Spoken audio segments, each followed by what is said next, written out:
কন্ট্রোলারে load নেয় না। এই কন্ট্রোলারটি দিয়ে গাড়ি চলতেছে কিন্তু লোড নেয় না।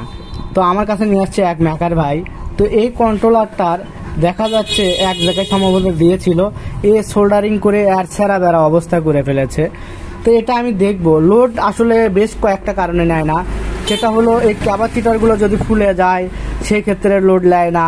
তারপর এখানকার যে মসফেট আছে, মসফেটের মধ্যে এক একটা যদি লিকেজ থাকে সেক্ষেত্রে এই ধরনের সমস্যা হয়।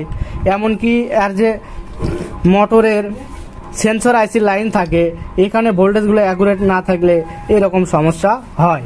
তো আমরা প্রথমে মসফেটগুলো চেক করব, তারপরে এই সেন্সর আইসিতে ভোল্টেজ সঠিক আছে কিনা এটা চেক করব। তো দেখা যাক।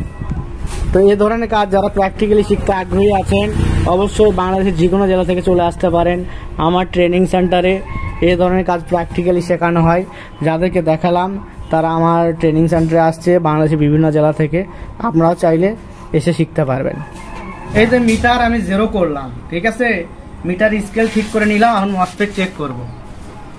এখন এদিকে নিয়ে আসো কন্ট্রোলার আর মিটার, ভালো করে দাঁড়ে থেকে জিনিসটা দেখাও যাতে মানুষ বুঝতে পারে। তো যে নিয়মে আমরা কাজ করি যারা মেকানিক তারা জানেন। প্রথমে আমি কালোতে কালো ধরে ব্লুতে দেখলাম ব্লুর ওমস 1 ohms, তারপরে হলুদের 1 ohms, তারপরে ছাই কালারের 1 ohms। এটা ঠিক আছে। এখন লালটাতে দেখব। এটা এই মাপের মাধ্যমে বোঝা যায় মসফেট ঠিক আছে কি।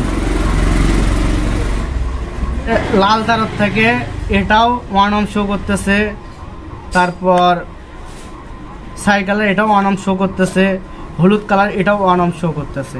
তার মানে বোঝা যাচ্ছে এখানকার যে মসফেটগুলো আছে এগুলো ভালো আছে। এখন আমরা এটাতে ভোল্টেজ দিয়ে দেখব। ভোল্টেজগুলো আমরা ডিজিটাল মিটার দিয়ে বোঝা যায় কি, ভোল্টেজগুলো আমরা ডিজিটাল মিটার দিয়ে দেখব, তাহলে নিখুঁত ভোল্টেজ বুঝতে পারবো। প্রথমে আমি দেখি আমার যে চার্জারের ভোল্টেজটা, সেটা এই যে 60 ভোল্ট দেখাচ্ছে। আমার চার্জারের ভোল্টেজ একটু বেশি, যাই হোক। এখন আমি মোটরের যে সেন্সর আইসির যে লাইন, এই লাইনের যদি ভোল্টেজ সঠিক না থাকে সেক্ষেত্রেও লোড নেয় না। ওই জন্য আমি লাল কালোতে দেখবো ভোল্টেজ আছে কিনা। এতে 4.8 ভোল্ট। এখন এই হলুদ সবুজ ব্লু এই পিনগুলোতে আছে কিনা 5.2, এটাতেও কিন্তু 5.2 থাকতে হবে, অর্থাৎ তিনটাতেই প্রায় একই ভোল্টেজ থাকতে হবে। এখানেও 5.2 বা 3, তো এটা ঠিক আছে। যদি দেখতাম এখানে 2 ভোল্ট, এখানে 5.2, এখানে 5.2, তাহলে বোঝা যেত এই সাইডের সমস্যা। তখন এই তারটা কোথায় গেছে আমাদের দেখতে হতো।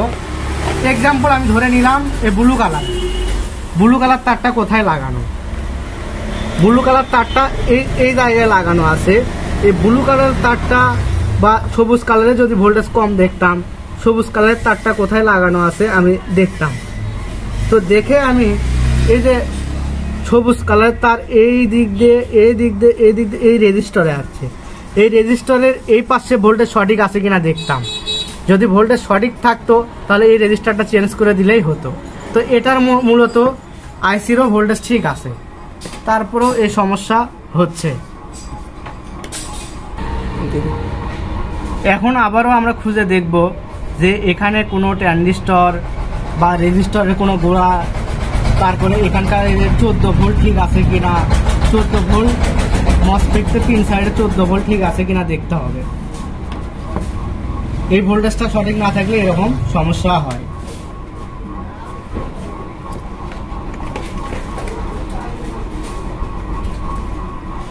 এই যে ড্রাইভার সেকশনে এখানে যে ডায়োড দিয়ে এই ক্যাপাসিটরের গোড়ায় পজিটিভ ভোল্টেজ দেওয়া আছে 14 বা 15, এটা 15 ভোল্ট আছে। এই 15 ভোল্টটা 3 সাইডেই থাকতে হবে। এই সাইডেও 15 আছে, এই সাইডেও 15 আছে।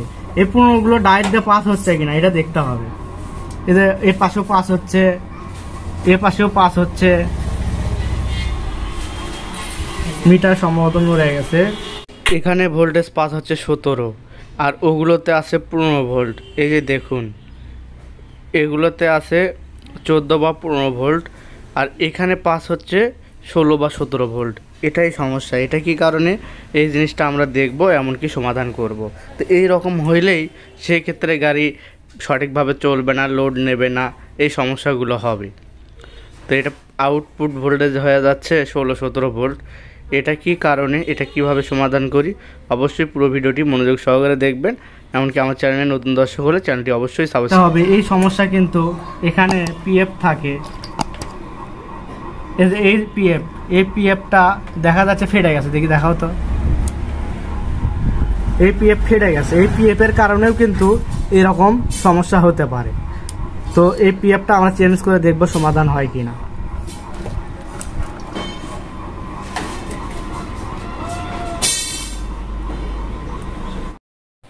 এই পিএফটা চেঞ্জ করবো। পিএফটা চেঞ্জ করে আমি পুরো বোর্ডটা ক্লিন করব, কারণ এর আগের মেকানিক বেশ অপরিষ্কার রেখেছে।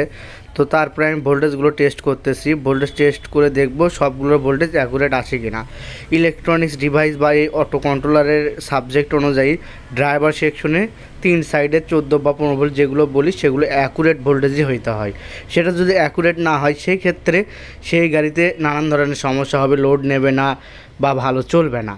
এটাতে যেরকম লোড নিচ্ছিল না, এটার কারণ এক পাশে ড্রাইভার সেকশনের ভোল্টেজ অতিরিক্ত আসছিল, যার কারণে এটা ভালোভাবে লোড দিচ্ছিল না। আর এর খারাপ ছিল পিএফ। তো এটা আমরা চেঞ্জ করে দিয়ে ভোল্টেজ সঠিক করেছি। এখন চেক করে দেখতেছি গাড়িটা কিন্তু চলতেছে, গাড়িতে সেটিং করার পর।